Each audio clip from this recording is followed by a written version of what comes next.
Thank you very much, Professor Ashraf. Thank you, my dear professors, attendee for our every today. It's about 12 midnight now in Egypt, so I'll be trying to be short and concise. Our dear colleague Sharif Gafar has spoken with you about PCOS and its multifactorial etiology. It's all about genetics, epigenetics, and we don't know what triggers and make the expression of these genes. Is it obesity? It's sedentary life? Is it environmental factors? But we know that it's all about ovarian dysfunction, dysregulated hypothalamic pituitary axis, embedded insulin sensitivity, all leads to androgen excess, hirsutism, acne, alopecia, and ovulatory subfertility. Irregular cycles are very common, and we shouldn't forget the long-term morbidities associated with polycystic ovaries, type 2 diabetes mellitus, endometrial hyperplasia. Women are more prone for endometrial cancer and also psychiatric disorders. For the diagnosis of PCOS, we do have different trials for making diagnosis more precise, more easier. It starts 1990 by National Institute of Health and about hyperandrogenism, oligomenorrhea, 2 out of 2, the Rotterdam criteria, which is the most popular now. But we shouldn't forget about the androgen excess and polycystic ovarian syndrome society, who are speaking about hyperandrogenism and ovulatory dysfunctions are mandatory for PCOS diagnosis. Then the National Institute of Health in 2012 take this further, and it's spoken about the different phenotypes and how can we diagnose. About the diagnosis of polycystic ovary in adolescents, the diagnosis take into consideration the 3 clinical manifestations of polycystic ovarian syndrome: hyperandrogenism, clinical or biochemical, oligo and anovulation, and polycystic ovarian morphology. 4 important points when we are dealing with adolescent polycystic ovary.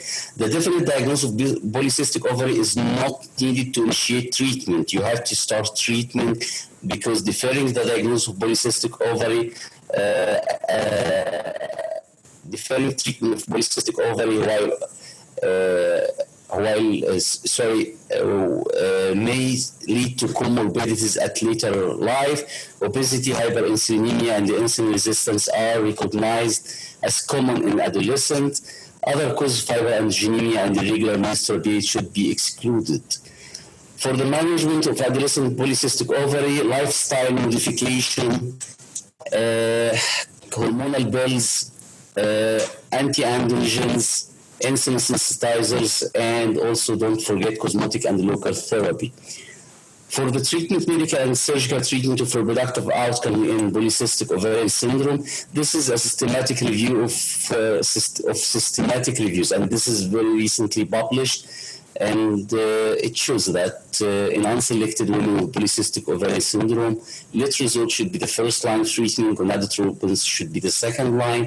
Letrozole is better than clomiphene citrate in terms of live birth rate, while clomiphene citrate is much better than metformin alone or placebo. In clomiphene-resistant polycystic ovarian syndrome, gonadotropins has higher live birth rate than clomiphene citrate plus metformin, and clomiphene plus metformin is better than LOD or laparoscopic ovarian drilling. The good thing about laparoscopic ovarian drilling is it's associated with lower multiple pregnancy rate than other medical treatment. And of course, there is no OHSS.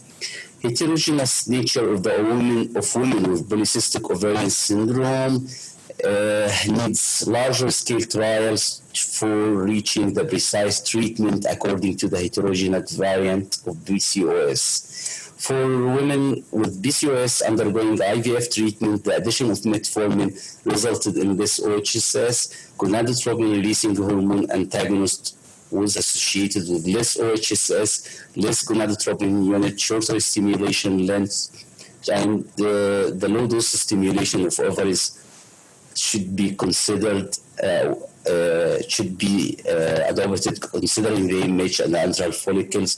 PCOS women should have the GnRH agonist trigger and the freezing of the embryos. And thank you for this.